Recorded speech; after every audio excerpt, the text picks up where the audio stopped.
Hey everyone, my name is Abdul Muhaimin, and I'm gonna share with you guys a really sad story of mine. I really miss those old days where I used to enjoy my sleep. I will sleep and dream enjoyably without any disturb. It was all good until one day.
Gangguan macam mana tu ya?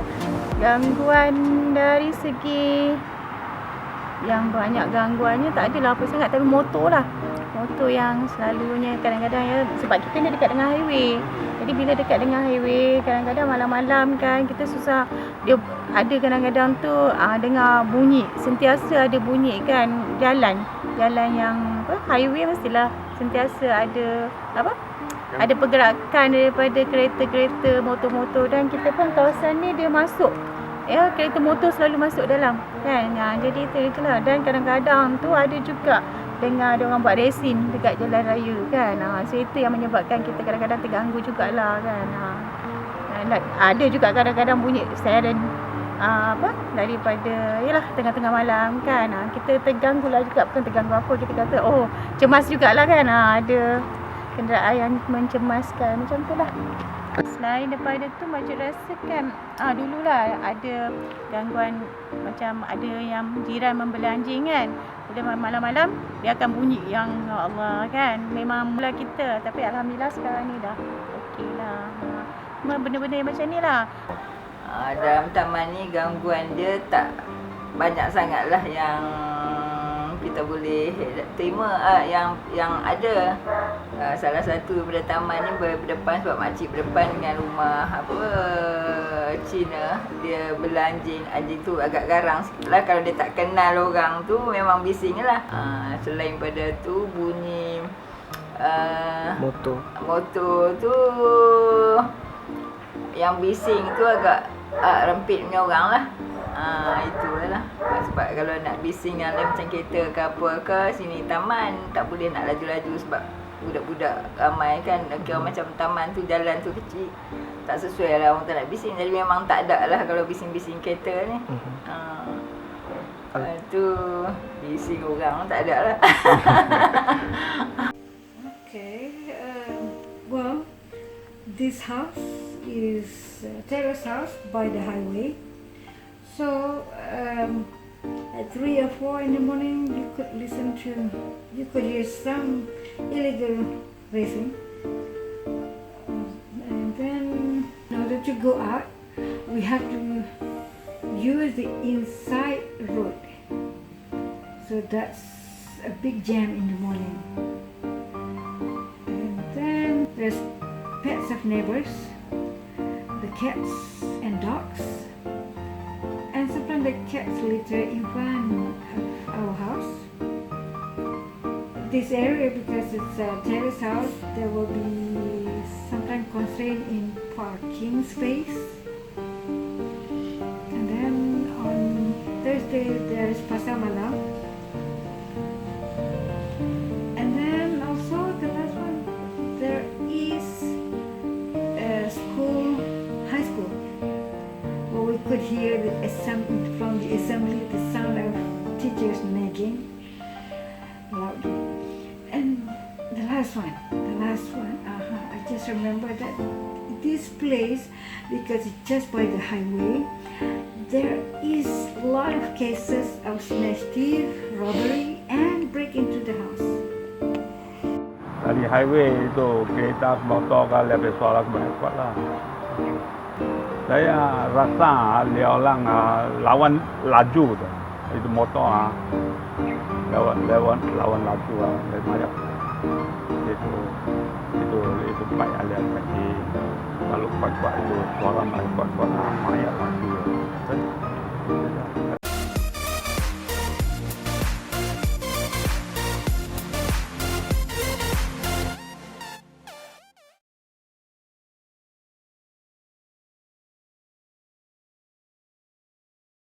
As a lawyer, we need to understand that each and area we must venture.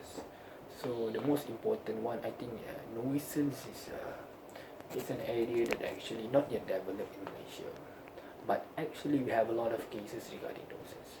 But for me, regarding the development, we don't have any specific act with regards to the nuisance. We don't have any what so-called nuisance act. From page 1 until the end of the page is all talking about nuisance. What is nuisance? What constitutes nuisance? What are the remedy for nuisance and everything? Because nuisance is based on the common law principle. Whatever the remedies, whatever the recourse are based on case by case basis, is based on the cases that have been decided previously. So previously, in order for you to understand what is nuisance is actually a simple one, a disturbance towards your enjoyment of life. So your question is about nuisance in the residential area. So actually, we have a lot of cases with regards to the nuisance in residential area. So if actually in a residential area, mostly it falls under private nuisance. Neighbors with neighbors, or maybe much more bigger neighbors, and to maybe there are some factories with factories in the areas and everything, but mostly with neighbors and neighbors. As I explained, in my opinion, I think firstly, it's not been developed. We don't have any specific act, but we have a lot of cases that talk about nuisance in the residential area, because nuisance here is the important part in our daily life.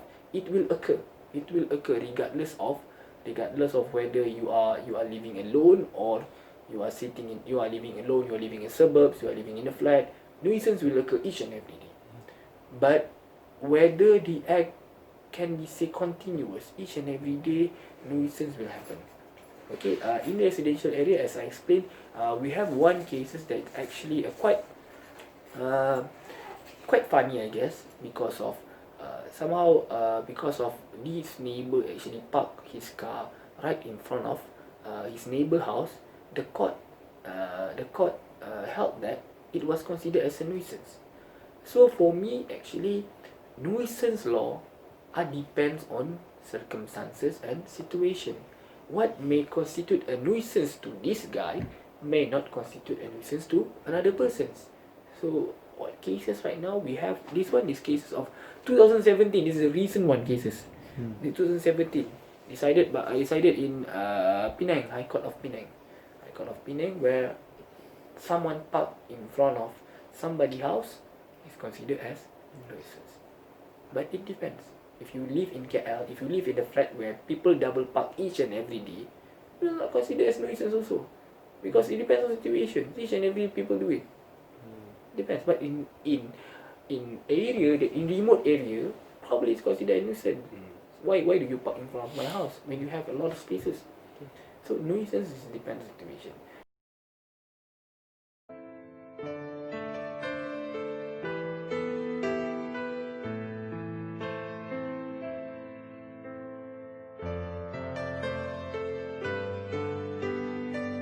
For me personally, in my opinion, if I'm sitting as a judge and someone give me a case saying that suing tadika perumahan because of causing noise and everything, I will actually look at the facts first.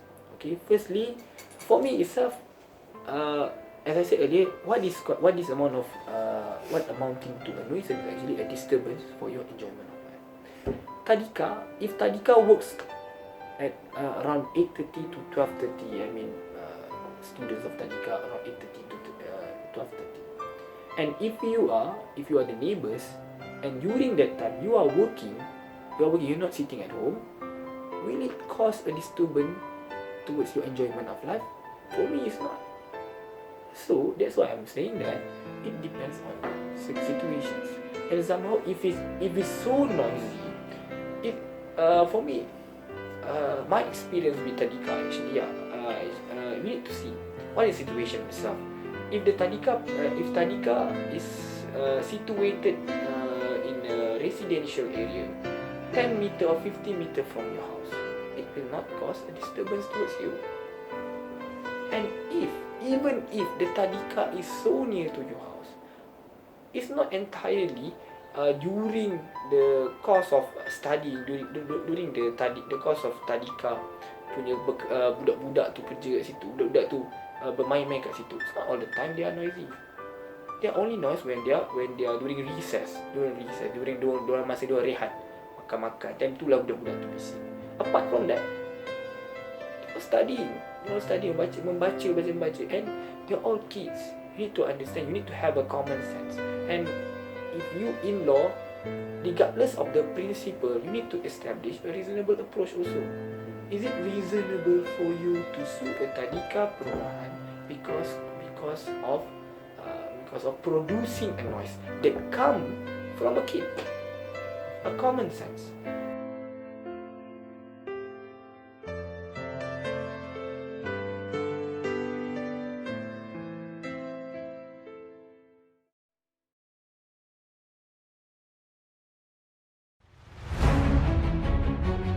In the case of Lai Kong Lok and another, and Ting Si Leng, the case was about an action for nuisance, injunction and damages brought by the plaintiff against the defendant.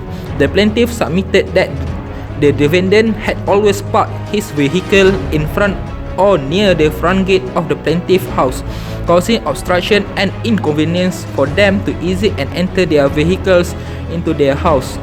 Their continuous conduct of the defendant thereof had also caused physical and mental distress to the plaintiff.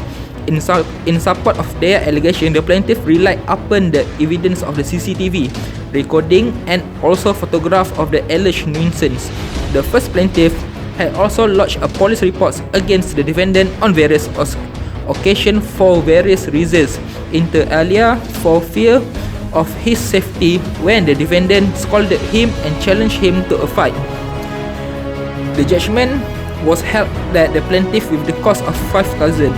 The defendant's defense that he had entered into oral agreement with the plaintiff was untrue because there was no evidence abducted to prove it. Based on the evidence of CCTV recording and photograph, it was obvious that the defendant had always parked at a corner and opposite the plaintiff's house. The parking at those places was illegal because it was parked on a yellow line and near a corner, and act prohibited under Road Traffic Rules 1959.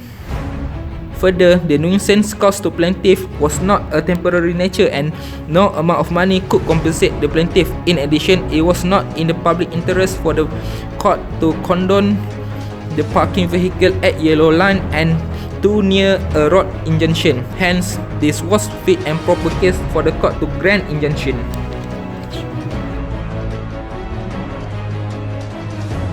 In the case of Azman bin Muhammad Yusof and others, and Wazaga Sindram Berhad, the case was about the plaintiff, Muhammad Azman bin Muhammad Yusof, appeal for injunction to restrain the defendant from operating a disco and pub business called Wasaga Exclusive Dance Club and KTV on the grounds that the business disturbed their peace, tranquility and safety resulting from the loud music till late night vibration to the building and others.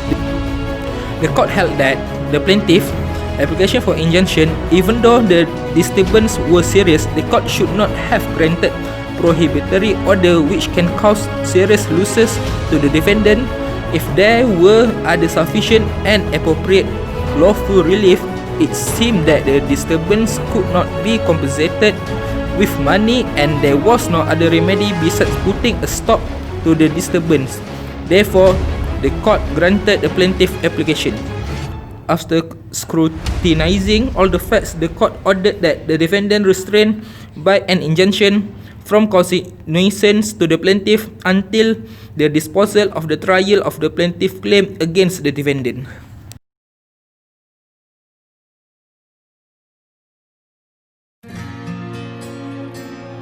Okay, Bismillahirrahmanirrahim. From Sharia perspective or from Islamic perspective, Islam encourages us to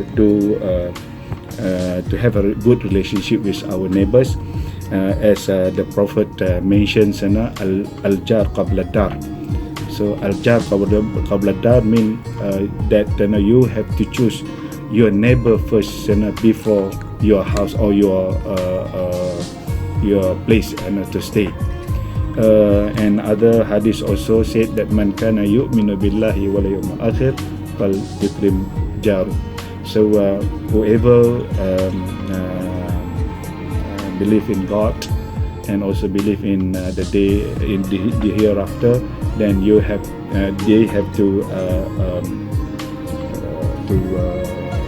Ikrim Jaruk, they have to respect the neighbors, okay, to do good to the neighbors, and not only that, not to create any harmful to their neighbors.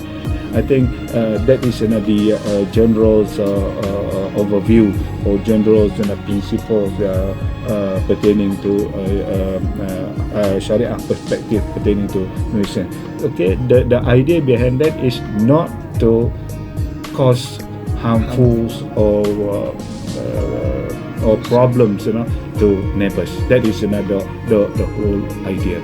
And when we talk about neighbors, then from Sharia point of view again, the neighbors, what we mean by neighbors is not only the neighbor next to our house, but also neighbors that are 40 houses on your right, 40 houses on your left, 40 houses behind your house, and 40 houses in front of your house. That is neighbor.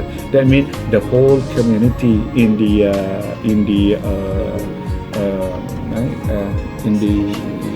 residential area are your neighbors. Wallahu a'lam.